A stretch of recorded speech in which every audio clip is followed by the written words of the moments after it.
Hello students, I welcome you all in this session.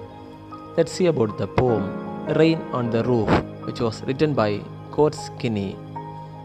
Let's see about the poet first. Coates Kinney was born on November 24, 1826, near Penn Yan in New York. He was an American poet, lawyer, journalist, and politician. His works are Kyuka, Lyrics of the Ideal and the Real, Rain on the Roof, and so on. He was died on January 25, 1904, at the age of 77. Let's see the first stanza. When the humid shadows hover over all the starry spheres, and the melancholy darkness gently weeps in rainy tears, what a bliss to press the pillow of a cottage chamber bed and lie listening to the patter of the soft rain overhead. Let's see the meaning of the first stanza.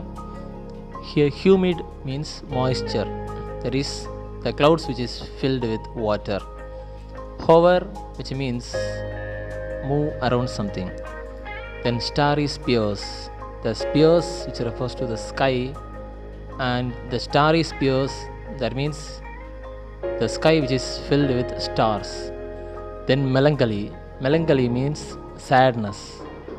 Then weeps the crying. Then next line bliss. Bliss means the happiness. Then the cottage chamber, which means the bedroom. Then patter, it's a sound of raindrop which is falling on the roof. Then next line overhead, which means roof. Let's see the explanation of the first stanza. When the moisture clouds moves around the sky, then the sadness filled with the darkness gently shed its tears.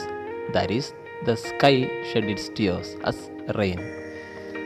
The author had the happiness to rest his head on the pillow and lie on his bed in his bedroom, and he listening to the sound of the raindrops falling on the roof. Then the second stanza. Every tingle on the shingles has an echo in the heart, and 1,000 dreamy fancies into busy being start, and 1,000 recollections weave their earth threads into woof. As I listen to the patter of the rain upon the roof. The meaning of the new words. Tingle means light ringing sound. Then shingle means rectangular wooden tiles which was used as roof. Then fancies means imagination. Busy being. Here busy being refers to the busy human being. Then air threads into woof. These are the things used for weaving. Let's see the explanation of the second stanza. Each and every raindrop makes its own tingling sound while falling on the wooden roof tiles. He has a repeated sound, that is, echo in his heart, and has a lot of imagination. The patter sound of the raindrop is compared to the human being who is recollecting the weaving sound. The patter sound is equal to the weaving sound. He listens to the raindrop which is falling upon his roof. Here he refers to our poet. Then the third stanza. Now in memory comes my mother, as she used in years agone, to regard the darling dreamers ere she left them till the dawn. Oh, I feel her fond look on me as I list to this refrain, which is played upon the shingles by the patter of the rain. Let's see the meaning of the new words. Second line, agone, which means the past. Then ere, that means old poetic word, which means before. Then dawn means sunrise. The next, refrain, which means repeated word, which is a part of a song or a poem. Let's see the explanation. Now our poet can remember his mother.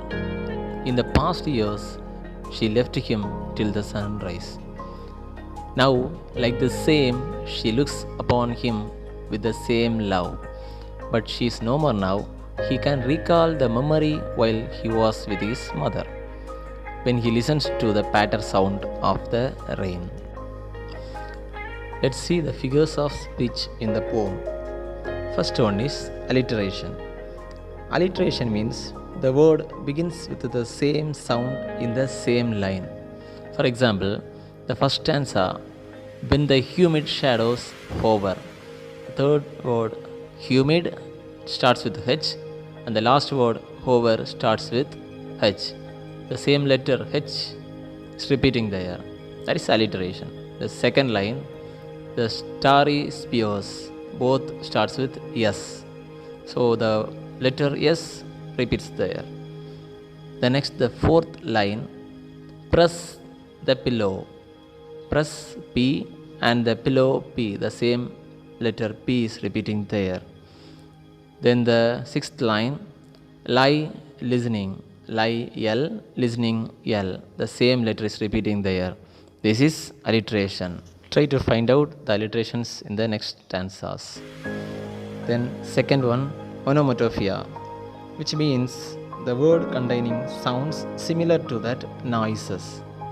For example, in the first stanza, and lie listening to the patter. Patter is a sound word. The patter, which means the sound of a raindrop which was falling on the roof. That is onomatopoeia. Then the third one, personification. Personification means it assigns human qualities and attributes to objects or other non-human things. For example, first stanza, third line, melancholy. Melancholy means sad.